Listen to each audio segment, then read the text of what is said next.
Bonjour, je suis Nicole de chez Phone Ninja. Parlons de la technique du kilométrage. C'est souvent le cas d'un client qui passe devant chez vous. Il voit une voiture qui lui plaît bien, il appelle au téléphone et il vous dit « Je voudrais savoir combien de kilomètres il y a sur cette voiture que vous avez juste devant. » Cependant, dès que vous répondez à cette question, il raccroche. Alors, avant de donner cette information, dites quelque chose comme « C'est vraiment un très bon véhicule. Nous avons d'ailleurs eu plusieurs appels intéressés récemment. » Je ne sais pas exactement quel est le kilométrage. Ensuite, visez l'obtention de leurs coordonnées.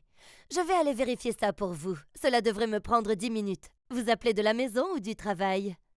Ensuite, vous allez les mettre en attente et revenir en disant que le véhicule est toujours disponible. Puis, demandez un rendez-vous. Il y a une grande chance qu'ils oublient qu'ils ont demandé le kilométrage du véhicule au départ, et peut-être qu'ils se réjouissent déjà du rendez-vous.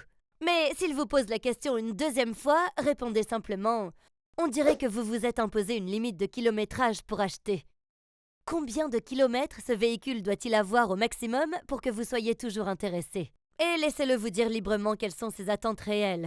Si le client dit moins de 50, dites-lui « Excellente nouvelle, il n'y a que 45 000 km sur ce véhicule. » Si le client dit moins de 30, dites que généralement les véhicules avec un kilométrage inférieur reflètent un prix plus élevé, alors que les véhicules avec un kilométrage plus élevé reflètent un prix inférieur.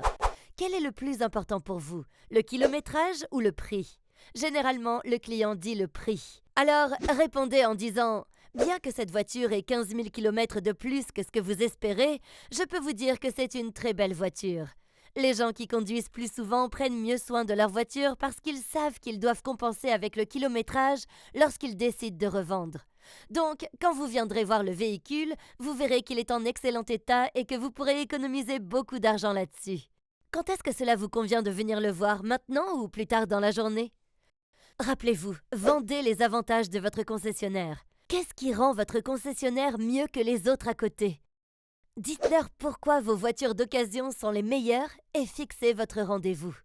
Je suis Nicole de chez Phone Ninja et je vous retrouve pour la vidéo suivante.